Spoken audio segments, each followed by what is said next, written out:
Estamos estudiando el libro de Primera de Tesalonicenses y hemos visto a lo largo de este estudio, ¿no?, que Pablo es el fundador de esta iglesia, pero él tuvo que salir antes del tiempo previsto, antes del tiempo que él solía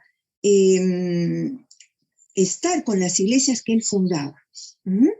Y vemos nosotros a lo largo de este estudio que eso para él era preocupante. Él quería saber cómo estaban los hermanos de Tesalónica, cómo se encontraba, que los había dejado tan tiernitos en la fe, ¿verdad? Y entonces envía a Timoteo, y Timoteo va a verlos y le trae a Pablo buenas noticias. Le trae buenas noticias. Y Pablo entonces todo esto lo escribe en esta carta que ya hemos visto, pero también le da enseñanzas que seguramente algunas de ellas se las estaba recordando, otras seguramente habían quedado un poco incompletas, otras de repente no se habían tocado, pero él les enseña en esta carta y les enseña cómo debe vivir un hijo de Dios, cómo debe de vivir una persona que ha recibido a Jesús como Señor y Salvador de su vida, cómo debe de ser su conducta. Y es precisamente ese el título de esta prédica: una conducta sin igual. Una conducta sin igual, que la vamos a encontrar en Primera de Tesalonicenses, por supuesto, capítulo 5, versos del 12 al 22. Versos del 12 al 22. Y vamos a ver entonces esta conducta sin igual que todo hijo de Dios debe tener. Y vamos a ver el primer punto. Una conducta sin igual con los líderes de la iglesia. Una conducta sin igual con los líderes de la iglesia. Y vamos a ir leyendo estos versos poco a poco conforme vamos avanzando. Y vamos a leer ahora verso 12 y 13a. Verso 12 y 13a. ¿Qué dice así? Os rogamos, hermanos, que reconozcáis a los que trabajan entre vosotros y os presiden en el Señor y os amonestan, y que los tengáis en mucha estima y amor por causa de su obra. Bien, entonces aquí está Pablo hablándoles a los hermanos de Tesalónica, ¿verdad? Y en esta oportunidad acerca de la conducta para con los líderes de la iglesia. Y aquí Pablo hace un pedido, les hace un pedido a sus ovejas, pero lo pide, dice, rogando. Acá Pablo hace un pedido como alguien que se lo pide a un igual o a un inferior, y no a un superior. En otras palabras, Pablo, en su posición de líder y apóstol de esta iglesia, les hace un pedido a sus ovejas, pero les hace un pedido con un ruego. ¿Y qué les ruega? Les dice que reconozcáis. ¿Qué es esto? Es considerar la posición que ocupan sus líderes en la congregación, en la comunidad, reconocer la autoridad, no el dominio, sino la autoridad que el Señor les ha confiado a estos líderes. Y eso es lo que Pablo les va a decir a los hermanos en Tesalónica. Reconozcan, consideren a los líderes de su iglesia, reconozcan la autoridad que el Señor les ha dado. ¿Y por qué tenían que reconocerlos? ¿Por qué tenían que tener consideración con ellos? Vamos a verlo, porque trabajan entre vosotros, les dice Pablo. Trabajan entre vosotros. Y esto, ese trabajar viene de una palabra que quiere decir que trabajan esforzadamente hasta fatigarse. Trabajaban esforzadamente hasta fatigarse. Y eso es lo que Pablo les está diciendo. Sus líderes espirituales trabajan entre ustedes esforzadamente hasta fatigarse. Y es porque el trabajo es espiritual y es difícil, es duro, como ya también hemos visto en la carta de Efesios que ya hemos estudiado. Si de repente tú no la has escuchado, pues puedes buscarlo en nuestro canal de YouTube, Estudio de Efesios. Y ahí en el capítulo 6 nosotros hemos visto que nuestra lucha, la lucha de un cristiano en esta vida, no es contra las personas, es contra huestes espirituales en las regiones celestes, contra Satanás y sus demonios. Contra ellos es la lucha que se va a manifestar de tantas maneras. Puede ser a través de una oposición, tal vez de la familia, tal vez de los amigos, tal vez enfermedades, N problemas, como en algunos países incluso, en los que hoy en día hay persecución de parte del Estado contra los cristianos. La hay. Y entonces así, N problemas se van a presentar y la lucha es espiritual y siempre la oposición para que el líder pueda trabajar. Y entonces el trabajo se hace con fatiga, con esfuerzo. Y eso es lo que Pablo les estaba diciendo a los hermanos de Tesalónica. Consideren a sus líderes porque ellos trabajan esforzadamente hasta fatigarse. Por eso tienen que considerarlos. Y ve, ¿por qué tenían que considerarlos? Porque les presiden en el Señor, les presiden en el Señor. Y literalmente significa presidir en el Señor, este presidir es constituidos o colocados en posición preferente. En el castellano, la mejor definición sería prefectos, con el concepto como de presidencia, pero no de jefatura al estilo civil, político, militar. No, de ninguna manera. Y es por eso que Pablo añade en el Señor, como si dijera con la autoridad espiritual que el Señor otorga. No es para que sea un jefe militar, ¿no? O político, o civil. No. Está en la presidencia de la congregación, ¿no? Por eso dice presiden, está en la presidencia de la congregación para guiar. Y por eso podemos ver en Primera de Pedro, capítulo 5, verso 3, Primera de Pedro, capítulo 5, verso 3, vamos a buscarlo. Primera de Pedro, capítulo 5, verso 3, dice así. Hablando a los líderes de las iglesias, a los pastores, dice, no como teniendo señoríos sobre los que están a vuestro cuidado, sino siendo ejemplos de la grey. Exactamente.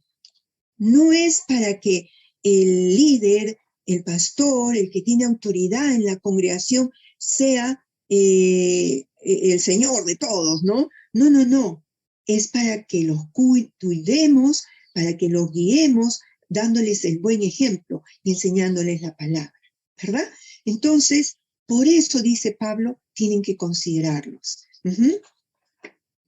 Y otro motivo, C, les amonestan, dice Pablo. ¡Wow!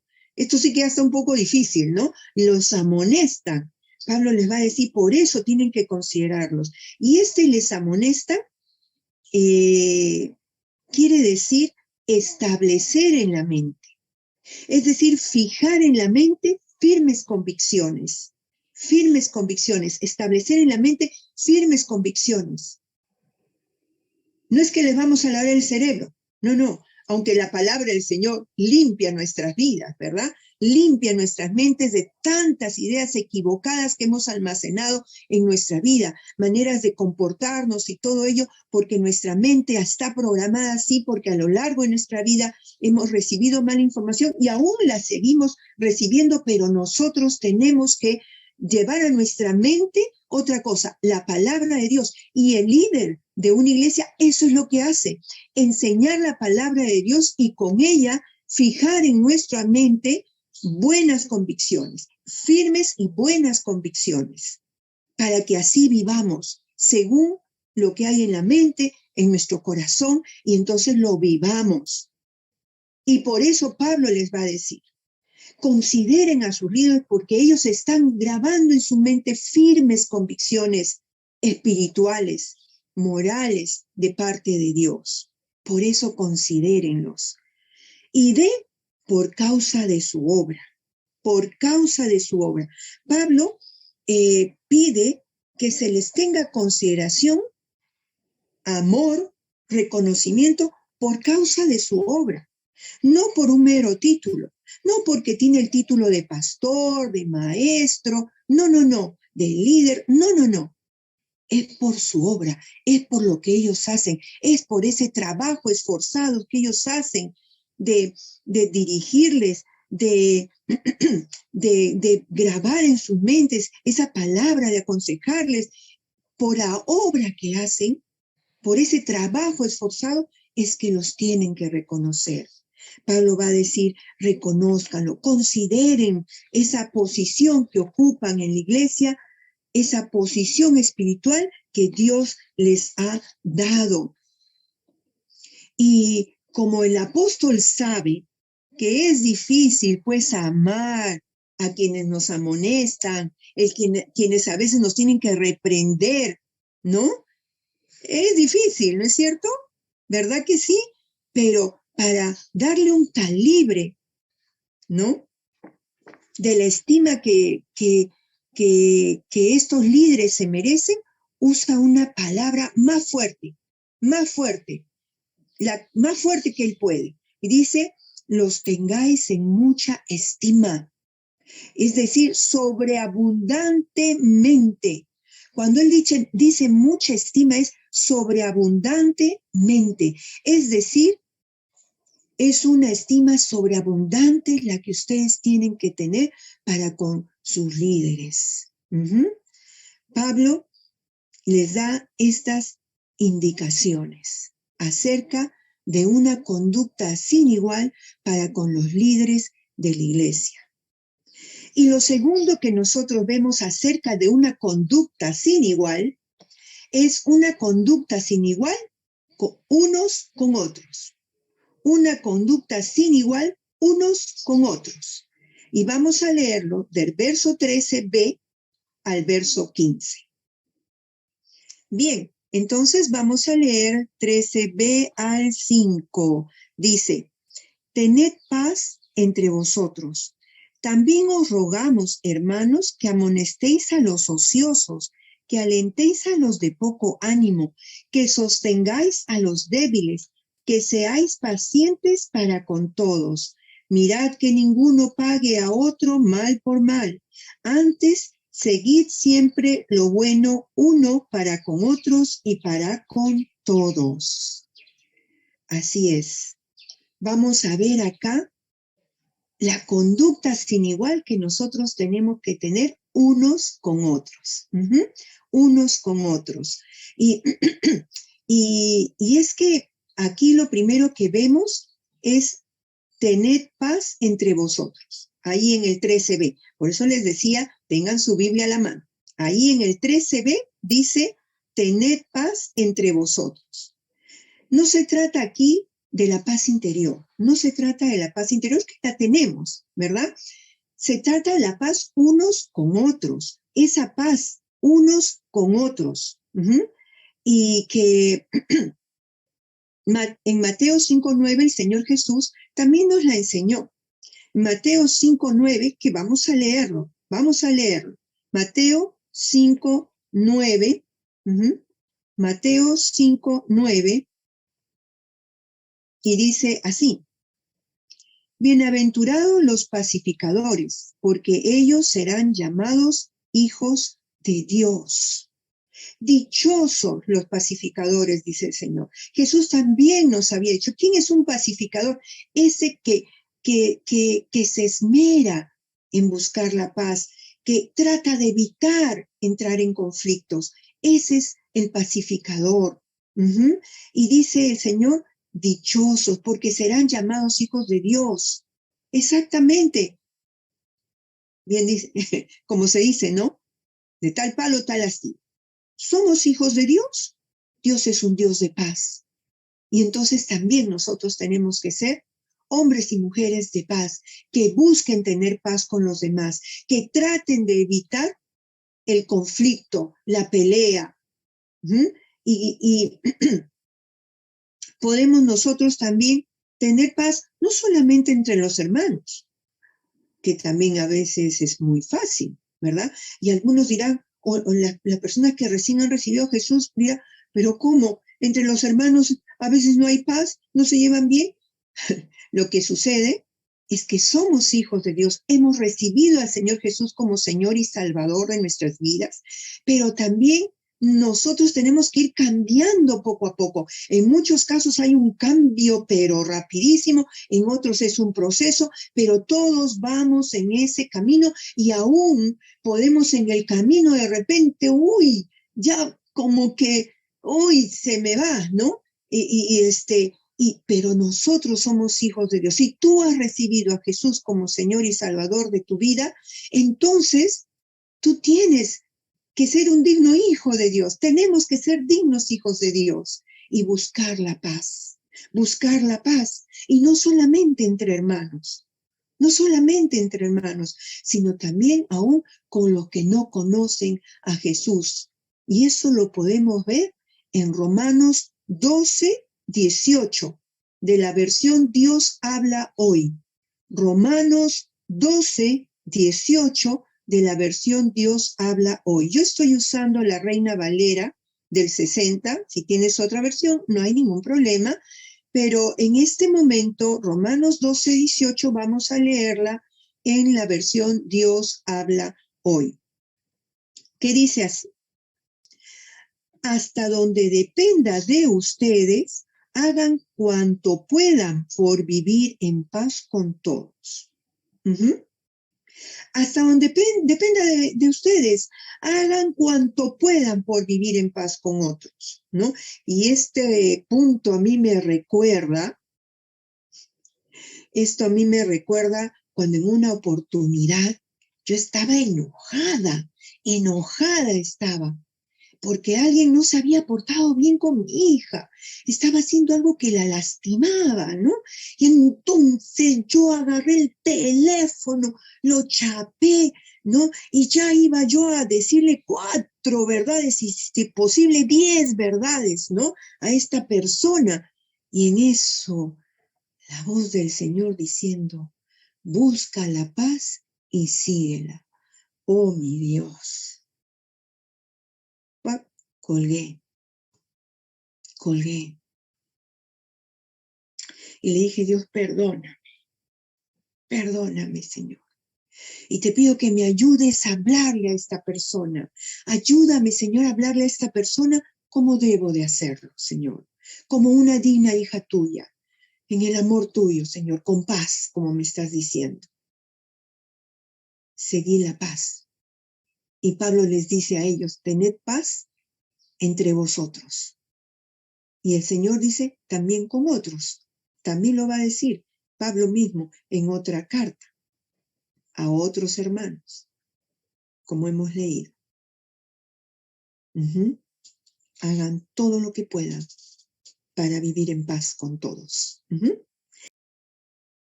¿Y qué más nos enseña conducta sin igual unos con otros? Dice en el verso 14, amonestéis a los ociosos. Amonestéis a los ociosos. Acá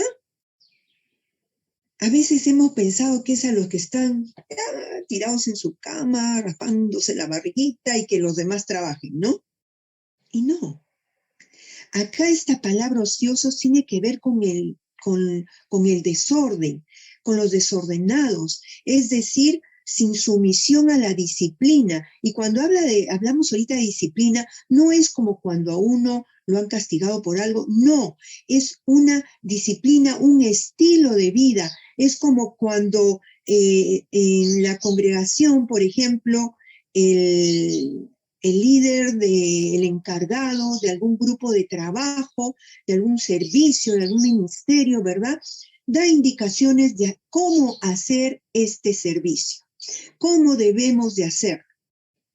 Y por ahí hay uno o dos ociosos, dice acá la palabra del Señor, que lo que está queriendo decir es desordenado, que no se ajusta a las indicaciones, a la disciplina de trabajo que se le ha indicado.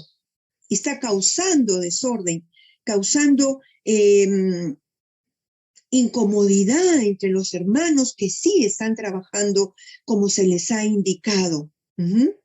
Entonces, a ellos se está refiriendo Pablo, a estos hermanitos que andan en desorden, que no se sujetan a las indicaciones como se deben hacer las cosas en la congregación. A esos entonces dice, amonéstalos, repréndelos a esos hermanitos. Entonces, como dice acá, en nuestra conducta sin igual unos con otros, entonces tenemos que amonestar a los ociosos, a los que andan en desorden. Bien, ¿qué otra cosa nos dice este verso 14? Ahí podemos ver en nuestras Biblias, alentéis a los de poco ánimo. Alentéis a los de poco ánimo. Y acá literalmente es de alma pequeña.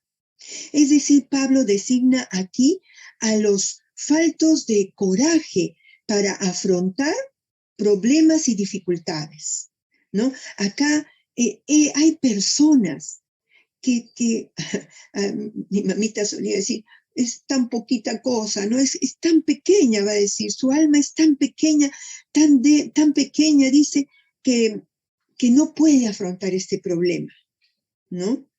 Como cuando a veces se pierde un trabajo de un momento a otro, cuando se tiene problemas en el hogar de un momento a otro, algún problema fuerte o de repente no es muy fuerte, pero estas personas, ¿no? Dice, son de poco ánimo, es decir, de alma pequeña. Y el Señor dice que los alentemos. Y qué pena que mayormente los juzgamos. Ay, qué ridículo, ¿no? Ay, que por eso se va a poner así. No, ya qué escandaloso. No, no juzguemos. Alentémoslos, dice aquí Pablo en la palabra del Señor, dice, alentemos a los de poco ánimo, a los que no pueden hacer frente a sus problemas. Animémoslos. Entonces, esa es otra manera en que tenemos que llevar nuestra conducta sin igual unos con otros. ¿Y qué más dice acerca de esto en el verso 14? Va a decirnos que seáis pacientes para con todos, que seáis pacientes para con todos. Pablo acá se refiere a la paciencia constante en el trato con los hermanos y aún con los inconversos, ¿no? Que de muchas maneras, de muchas formas, a veces nos perjudican, nos insultan, nos hablan mal, ¿no? Hablan mal de nosotros, porque vuelvo a repetir, estamos en un proceso de cambio y algunos cuesta más que otros, pero todos estamos en ese proceso de cambio y tenemos que tener presente que debemos tener paciencia para con todos, aún para con aquellos que nos causan problemas. Y el apóstol exhorta que demos en estas situaciones, debe aflorar en nosotros ese aspecto del fruto del Espíritu Santo que es la paciencia, ¿no? En Gálatas 5:22 dice así, ¿no? Gálatas 5:22 dice, entre los aspectos, amor, gozo, paz, paciencia, dice. Paciencia, que es también fruto de un amor genuino, porque en 1 Corintios 13:14, toma nota para que pues lo puedas leer en tu casa, ¿verdad? dice ahí que el amor es sufrido, es decir, que sobrelleva, que tiene paciencia para con el que me da problemas. Me da problemas. Así es. ¿Y qué más nos dice, aparte de ser pacientes unos con otros? Dice, mirad que ninguno pague a otro mal por mal.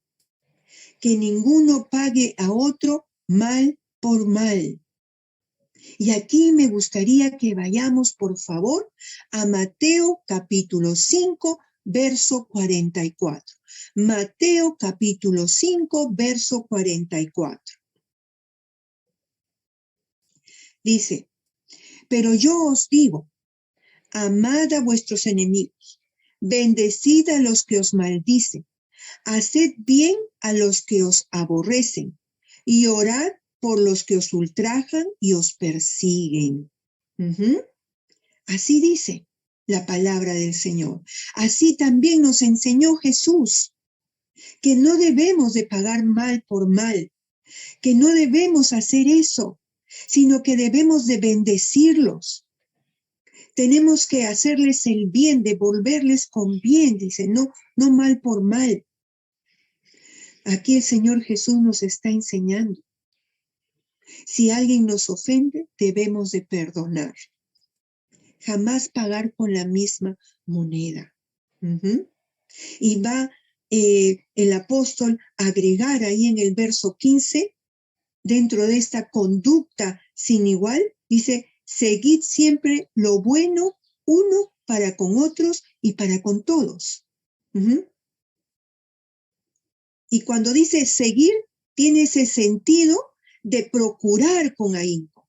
Fíjate qué tremendo que dice, siempre procura lo bueno con los otros.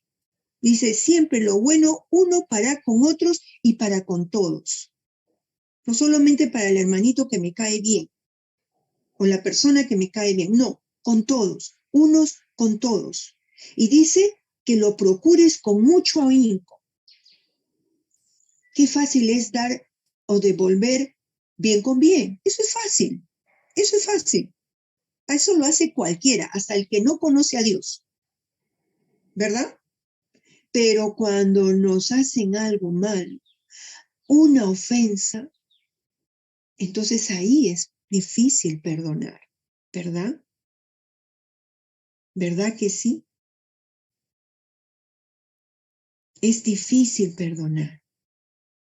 Pero el Señor dice que tenemos que perdonar y procurar lo bueno unos con otros, hasta con aquel que te hace la vida difícil, que te ha ofendido. Tú dirás, sí, pero Dios mío, a nadie le han hecho lo que a mí me han hecho. Pero sí se puede perdonar con la ayuda de Dios. Cuando Él vive en tu corazón. Y si tú, amigo, amiga, que nos estás visitando, tienes algo en tu corazón que no puedes perdonar, cuando Jesús está en nuestros corazones lo podemos hacer. Si recibes a Jesús en tu corazón, Él te puede ayudar a perdonar. Te puede ayudar a perdonar. Lo puedes hacer, lo podemos hacer. Y desechemos todo pensamiento malo en nuestros corazones. Cuando, y las madres acá, ¿verdad? Cuando alguien toca a nuestros hijos, wow, como dicen, ¿no? Como unas leonas, ¿verdad? Y a veces qué difícil es perdonar cuando nos tocan a los hijos, ¿verdad? Pero con la gracia de Dios, su presencia en nuestras vidas, se puede perdonar y bendecir a toda persona, ¿sí? Hagámoslo. Y así, tener una conducta sin igual unos con otros. Una conducta sin igual unos con otros. Y vamos a ver ahora, entonces, nuestro tercer punto de hoy. El tercer punto de hoy, una conducta sin igual con nosotros mismos. Una conducta sin igual con nosotros mismos. Y vamos a leer para ello el verso 16 al 18 de Primera de Tesalonicenses capítulo 5, nuestro pasaje. 16 al 18. Dice así: Estad siempre gozosos, orad sin cesar, dad gracias en todo, porque esta es la voluntad de Dios para con vosotros en Cristo Jesús. Así es. Ahora Pablo comienza a darnos 3 exhortaciones con respecto a la piedad personal, a nuestra vida espiritual, porque esto no solamente era para los hermanitos de Tesalónica, es para ti y para mí y para todo hijo de Dios. Entonces, ¿qué tenemos que tener en cuenta en esta conducta sin igual para con nosotros mismos? Primero que nada, acá vemos en el verso 16 dice: estad siempre gozosos. Estad siempre gozosos. Frecuentemente Pablo exhorta a tener gozo, ¿verdad? Y como también ya hemos estudiado Filipenses, mira cuántas cartas hemos estudiado. Si tú no has podido estudiar alguna, ya sabes, nuestro canal de YouTube, ahí tú entras y puedes estudiar Filipenses también. Y dice, entonces, ahí Pablo va a exhortar, dice, a estar gozoso. Y no solo gozoso, dice, gozaos, regocijaos, o sea, doblemente gózate, ¿no? Gózate y gózate y gózate. Eso es lo que va a decir Pablo, ¿verdad? Y fíjate que el gozo es el segundo aspecto del fruto del Espíritu Santo en nuestra vida. El primero es el amor, el segundo es el gozo. Fruto del Espíritu Santo, es decir, ese carácter de Cristo viviendo en nosotros, llevando una vida semejante a la de Cristo, que va a tener amor. Y segundo aspecto del fruto del Espíritu, el gozo. El gozo. Y acá Pablo va a decir algo. Siempre, wow, qué tremendo, ¿no? Siempre. Es decir, en toda circunstancia, en toda circunstancia. Este gozo es inmune a los vaivenes de la vida. Es inmune a los vaivenes de la vida. Y es que este gozo es una cualidad que se funda en la fe, en la esperanza, en la conciencia de que el Señor está conmigo, está contigo. Por eso es que podemos estar gozosos en medio de cualquier circunstancia. Y sí, se llora, pero de repente estamos contentos, estamos tranquilos, contentos. ¿Por qué? Porque tenemos fe en el Señor, tenemos esperanza en Él, sabemos que está con nosotros. Y si estamos cumpliendo su voluntad, hay comunión con Él y podemos tener gozo en nuestras vidas. Amén. Entonces dice, estén gozosos en toda circunstancia, en toda circunstancia. Y veamos el verso 17, ahí en nuestra Biblia, va a decir, orad sin cesar, orad sin cesar. Y esto no quiere decir que voy a estar, pues, noche y día, las 24 horas del día, encerrada en un lugar orando, ¿verdad? No, que sí, es necesario que nos demos un tiempo diario para orar, para conversar con Dios, para estar con Él a solas, ¿verdad? Pero también esto acá significa que tenemos que tener una actitud de oración todo el tiempo. A eso se refiere con orad sin cesar. Orad sin cesar. ¿Por qué? Porque tenemos esa actitud de oración, de dependencia de Dios en todo momento. De que si por ahí suena, Señor, en este momento, ¿qué puedo hacer? O, Señor, tengo que hacer estas compras, ayúdame, dirígeme. Se surgió un problema, ¿qué hago, Señor? Y cuando nos piden, por favor, oren por tal persona, ¿no? Tenemos un WhatsApp donde nos mandamos los pedidos de oración. Y entonces oren por tal persona. Y estoy de repente, qué sé yo, estoy caminando por la calle. No me voy a rodear en ese momento, ni voy a levantar los brazos en ese momento, ¿verdad? Pero puedo ir orando en mi corazón, porque todo el tiempo estoy consciente de que el Señor está conmigo. Una actitud de oración. una actitud de oración, de ser consciente que el Señor está con nosotros, de que en cualquier momento incluso le puedes decir, Señor, te amo, Señor, eres precioso. Una actitud de oración. Ajá. Entonces, orad sin cesar. Y en el verso 18 nos va a decir, dad gracias en todo. Gracias, es decir, acción de gracias. No hay mayor explicación, ¿verdad?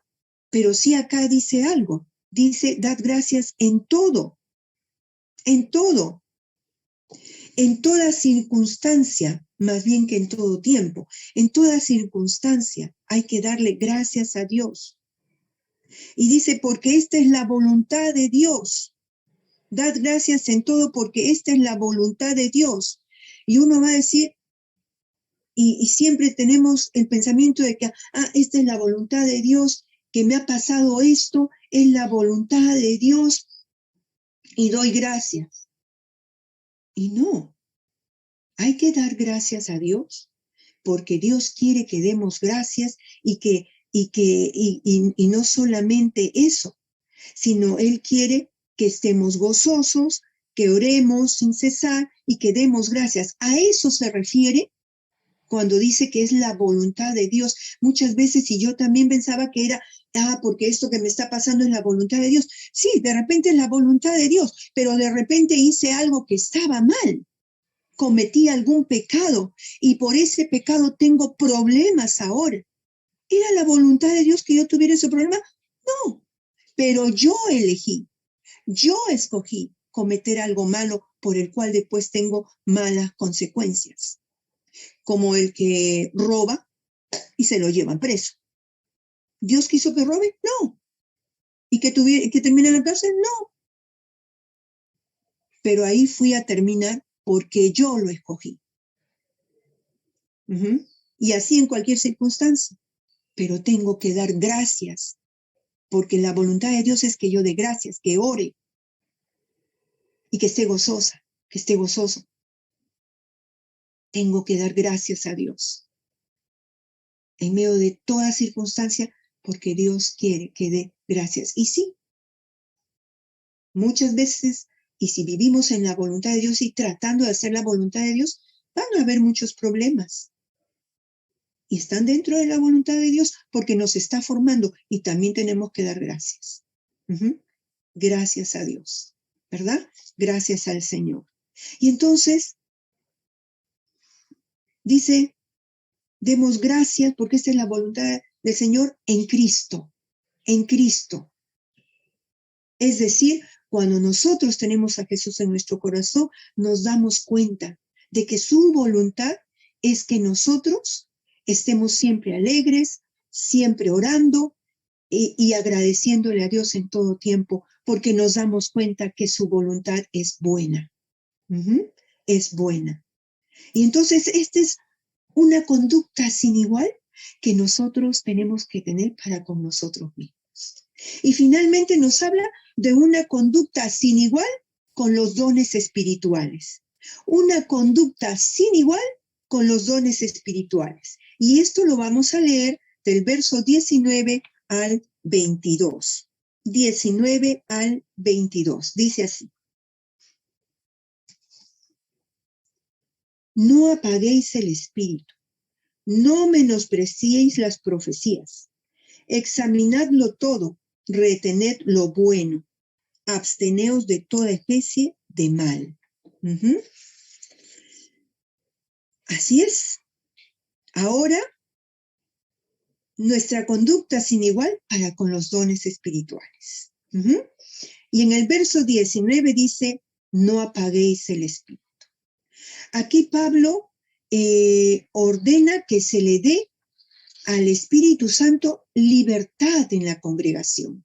Cuando estamos reunidos, libertad ¿en qué? En la manifestación de sus dones, de los dones espirituales. Y al parecer acá la iglesia tesalónica mostraban un poco de reticencia con el ejercicio de los dones espirituales en la congregación.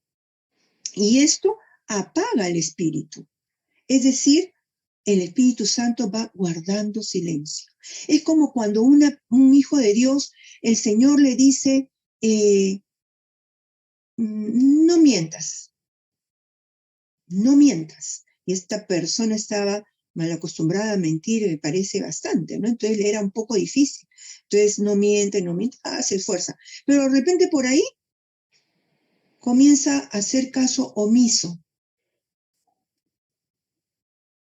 Una mentirita, otra mentirita, otra cosita mala por ahí, se agrega otra cosita por ahí y el Espíritu Santo le está hablando, pero no hace caso. Y el Espíritu Santo le habla, no se miente, no hagas esto, no te enojes, y no le hace caso. Y no le hace caso hasta que el Espíritu Santo ya no le dice nada. Y hasta termina apartándose. Y entonces, aquí apagar el Espíritu en medio de la congregación con respecto a los dones, ¿qué sucede? Que se va apagando hasta que ya los dones no se manifiestan en una congregación. Por eso es tan importante darle libertad al Espíritu Santo en la manifestación de los dones espirituales cuando nos reunimos. Para que no se apague el Espíritu Santo. Y en el verso 20 va a decir, no menospreciéis las profecías, no menospreciéis las profecías. Al parecer, los hermanos de Tesalónica lo que dejaban de lado era el don de profecía. Era el don de profecía.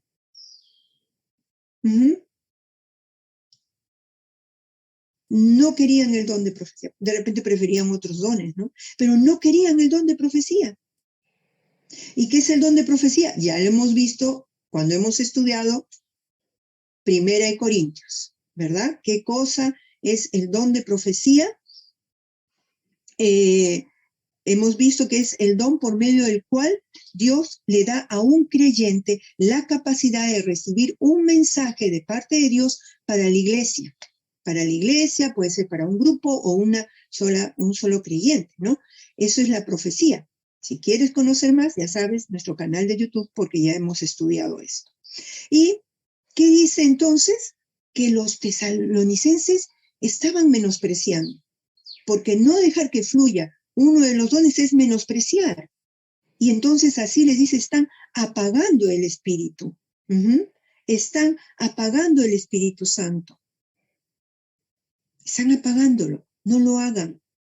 Dejen libertad al Espíritu y reciban las profecías. Eso es lo que les está diciendo Pablo. Y lo que tenemos que tener presente hoy en día, la Iglesia de Cristo. No apagar el Espíritu y más bien dejar que fluyan todos, como en este caso, dejar que fluyan las profecías. En el verso 21, ¿qué nos dice? Examinadlo todo. Examinadlo todo. La mayoría de los manuscritos y de mayor crédito empalman el verso 20 con el verso 21, ¿no? El verso 20 con el verso 21, donde dice, no menosprecié las profecías, y dice, examinarlo todo, retener lo bueno. O sea, lo empalman. Con lo que más bien entonces quisieran decir, más, sino antes bien. Cuando dice, ¿no? Ahí le está diciendo, no menospreciar la profecía, examinarlo todo, se empalma ahí con un más, o si no, antes bien, como lo podríamos encontrar en la versión Nueva Biblia de las Américas, que vamos a leer un momentito. Vamos a leer el verso 20 y el verso 21 de Nueva Biblia de las Américas para que veamos cómo es que los eruditos unen esta porción, estos dos versos. Vamos a leerlo, por favor. No menosprecien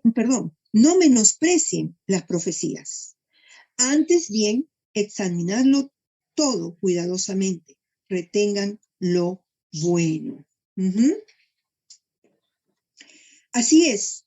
Ellos usan la conjunción adversativa más o si no antes bien. Entonces, no desprecien las profecías, antes bien examinarlo todo cuidadosamente. Entonces, Pablo les está diciendo eso. No menosprecien las profecías. Más bien ustedes tienen que examinarlas, tienen que probarlas, hay que discernirlas, como ya hemos aprendido en 1 Corintios, discernirlas. Pero para discernir hay que conocer la Biblia. Por eso es tan importante que leamos nuestras Biblias, que las meditemos, que las estudiemos para poder discernir, porque es algo que no me voy a poner así, ay, a ver, ¿qué dijo? No. Simplemente recibo la palabra. Y el Espíritu Santo, como yo conozco mi Biblia, conozco la palabra de Dios, entonces yo voy a darme cuenta si dice algo contrario a la palabra del Señor. Porque una profecía no puede decir algo que contradiga la palabra de Dios.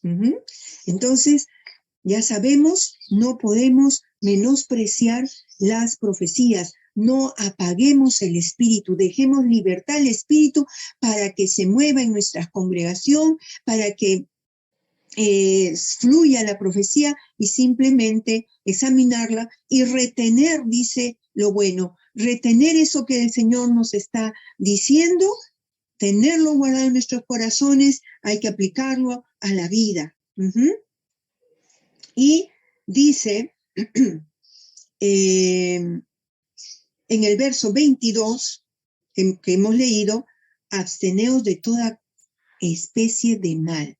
Absteneos de toda especie de mal. Es decir, está diciendo de toda clase. Cuando dice especie, clase de mal.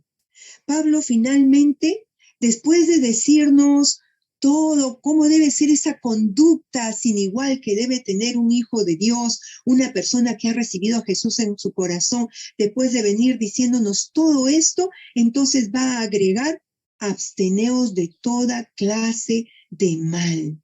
No solo doctrinal, sino de toda ética, de la conducta, todo. Y esto nosotros no lo vamos a poner en pantalla, permítanme leerlo en el siguiente verso, cuando dice absténganse de todo mal y que no se refiere solamente a lo doctrinal, sino a toda área, lo va a corroborar cuando dice en el verso 23, y el mismo Dios de paz os santifique por completo, y todo vuestro ser, espíritu, alma y cuerpo, sea guardado irreprensible para la venida de nuestro Señor Jesucristo. O sea que esta conducta sin igual es para todo, es para con los líderes de la iglesia, es para con unos con otros, es para con nosotros mismos, es para con los dones espirituales, que ahí es lo doctrinal, para toda área. Y la próxima semana vamos a estar viendo un poco más, ya terminando nuestra epístola de Primera de Tesalonicenses, vamos a ver un poco más cuando Pablo dice que seamos guardados espíritu, alma y cuerpo para cuando el Señor venga. Vamos a ver un poco más, algo muy interesante que el Señor tiene en su palabra para con nosotros. Pero por ahora, ¿tienes una conducta sin igual? ¿Tienes una conducta sin igual? Hemos visto que tiene que ser incluso para entre nosotros, sino para con todos, para con los de afuera. Y de repente, amigo, amiga que nos estás viendo, tienes algo en tu corazón, algo que te hicieron y no puedes perdonar y no puedes devolver con bien a otros cuando te hacen mal. Pero tú quieres hacerlo. Recibe a Jesús en tu corazón. Él te va a ayudar a perdonar.